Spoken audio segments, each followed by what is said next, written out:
बहू, बहू, कहाँ हो तुम? बहू।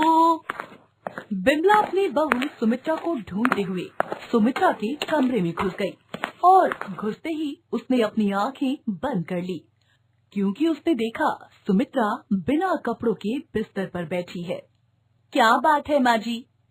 छी छी छी बहू, तुम्हारे कपड़े कहाँ हैं? तुम ऐसे बिना कपड़ों के क्यों बैठी हो? गर्मी की वजह से माँ जी। हाय गर्मी।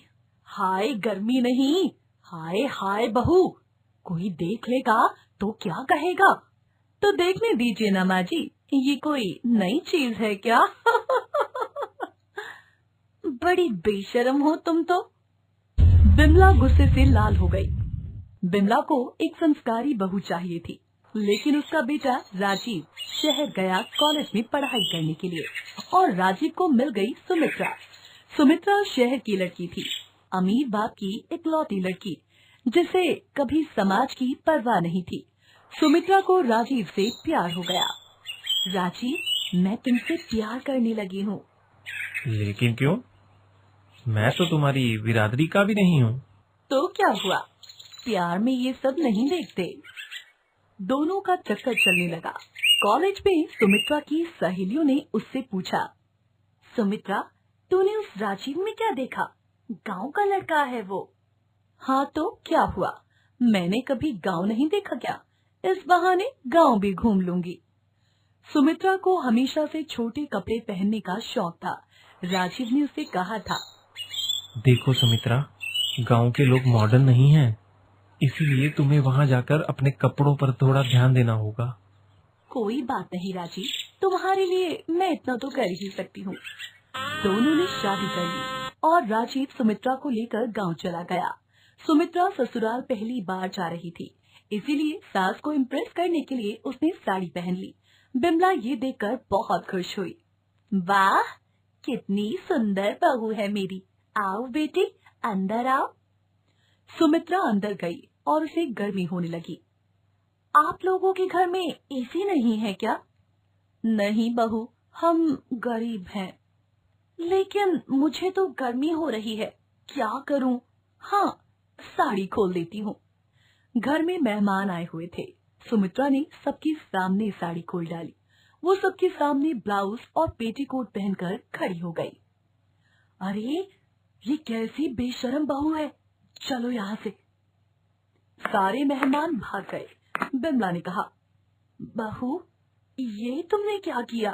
सबके सामने साड़ी खोल दी, तुम्हें शर्म नहीं आई? शर्म क्यों आएगी माँ जी, मैं तो ऐसे भी छोटी छोटी ड्रेसेस पहनती हूँ। मतलब तुम यहाँ भी वो सब पहनोगी क्या? राजीव ने बात को टालने के लिए कहा, नहीं नहीं, यहाँ क्यों पहनेगी? यहाँ तो सुमित्रा साड़ी पहनेगी। रात को सभी खाना खाकर सो गए, लेकिन सुमित्रा नहीं सो पाई। उसे एसी में सोने की आदत जो थी। अरे राजीव, एसी लाओ ना। अरे, अब मैं यहाँ एसी कहाँ से लाऊं? ऐसा करो, तुम नहा लो, अच्छा लगेगा। सुमित्रा नहा धोकर सो गई। अगले दिन राजीव ऑफिस चला गया। बिमला काम करने लगी और सुमित्रा अपने कमरे में पंखे के नीचे बैठ गई। अगर पहले पता होता कि यहाँ इतनी गर्मी है तो मैं यहाँ कभी नहीं आती। एक काम करती हूँ, सब कुछ खोल देती हूँ। ये बोलकर सुमित्रा ने सब कुछ खोल डाला। उधर नई बहू को देखने के लिए बिमला की पड़ोसी जानकी आई।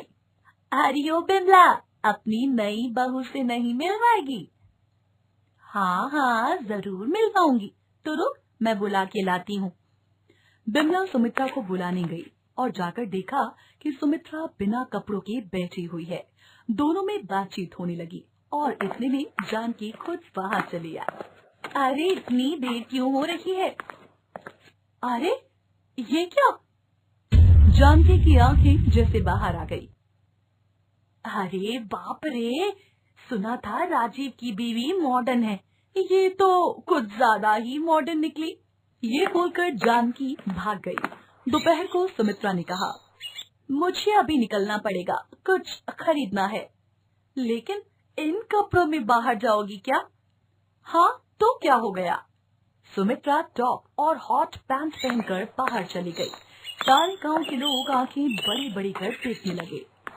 अरे ये राजीव की बीवी है ना? हाँ भाई, सुना है ये घर में बिना कपड़ों के घूमती है। अरे वाह, फिर तो देखना पड़ेगा। अगले दिन दोनों लड़के सुबह सुबह घर के बाहर चले आए और खिड़की से अंदर झांकने लगे। सुमित्रा बिना कपड़ों के बैठी हुई थी। दोनों ने मोबाइल फोन में उसका वीडियो बना लिया। अब इस वीडियो को दिखाकर राजीव से पैसे लेंगे। शाम को राजीव घर लौट रहा था। इतने में दोनों उसके सामने आ गए और वीडियो दिखाकर कहने लगे, राजीव पैसे दे, नहीं तो ये वीडियो वायरल कर दूंगा। राजीव ने पैसे देकर वीडियो डिलीट करवाया और घर लौटकर सब कुछ कहा। सुमित्रा, मॉडर्न होना अच्छी बात है, लेकिन बेशरम होना नहीं। अगर ऐसा बार बार होगा तो क्या होगा?